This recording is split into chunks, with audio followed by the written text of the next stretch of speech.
Hey guys, hope you're all doing okay. So today I want to talk about how Apple made the most anti-consumer move ever and nobody cares. I'm talking about the new iPhone lineup where they didn't include the charger brick in the box. Now you have to buy it separately. Apparently they did it for the environment. The saddest part to me is that reviewers barely mentioned it and they seemed pretty unaffected by it.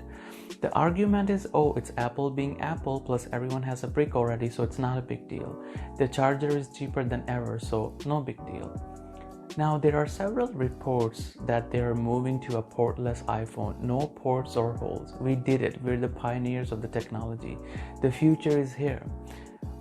Let's design a generic portless phone with current technology. Our hypothetical smartphone has no headphone jack, and the solution to that is wireless buds. No charging port means wireless coil charging. No speaker hole, we can just use really thin two earpieces facing forward. No SD card expansion slot because why not? And no physical SIM, we can just subscribe to our carrier, and we are very close to eSIM technology. Okay, so our phone is done, completely portless. It's futuristic. Congratulations. In pursuit of aesthetic appeal, we just sacrificed tremendous amount of functionality. We can use a phone with ports to use wireless stuff, but reversely, we can't say the same for wireless stuff. You might be thinking, why do I care so much? It's just a brick, it's not the end of the world. There are some very significant reasons as to why I care, and you should too. First up is the questionable business model. If we look at this business model from a profits point of view, it is extremely smart and very lucrative.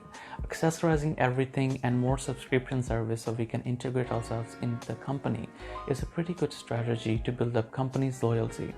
However, the backbone of a very basic business model is consumers.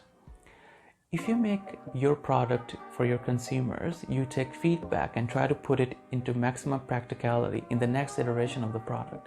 For Apple, it's absolutely not the case. To be fair, it's not the case with a lot of companies, but not as much as Apple. How does this work? How does this model work if consumers' needs and feedback are ignored? It's because their devices are premium and we feel a sense of premiumness and luxury by owning these devices. Second is consumers. When it comes to iDevices, they aren't really concerned with specifications or features. They just know that this year's iPhone is better than the last year's and it's the next premium thing. Secondly, it's the environment. Considering the very marginal improvements, why not release the devices after 3 to 5 years? If we do some rough napkin math, that's so much better for the environment. But money. Instead of proprietary accessories, we can just use the industry standard, for the sake of the environment.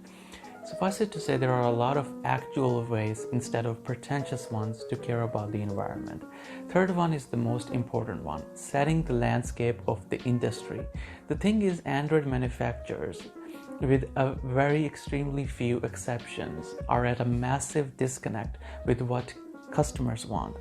That's why most of them removed the headphone jack when Apple did. They implemented the notch after Apple did. Their mentality is like that's what customers want. And majority of the times, these brands try to offer a premium value proposition in a budget device. That's where the problem is. People choose Android for its freedom, not its premiumness or reciprocation of Apple. I've seen many mockings from company recently mocking not including the charger. Deja vu. Give it 6 months to a year, all of these brands are going to remove chargers, cables, headphones, everything. And that's the reason why I care. One last thing is innovation of smartphones. I remember from 2009 when smartphones were just emerging and everyone was trying to jam-pack every phone with the maximum features. They were being innovated. Slimmer designs, larger batteries, front-facing cameras, early iterations of Android and iOS. In these years, Samsung made phones bigger new designs with Note line, which were positioned for power users. LG, Sony, HTC came with their G, Xperia Z, and M series respectively. Everyone was trying to compete and the competition was healthy, which resulted in a better bang for your buck and innovative products. That was the golden age of smartphones in my opinion. I know we're getting new form factors and it is very exciting. But it seems like all companies care about these days is just accessorizing. I hope we continue to innovate like we used to instead of removing things and just accessorizing everything. Anyways, I hope you guys enjoyed this video. Thank you so much for watching. Catch you guys later.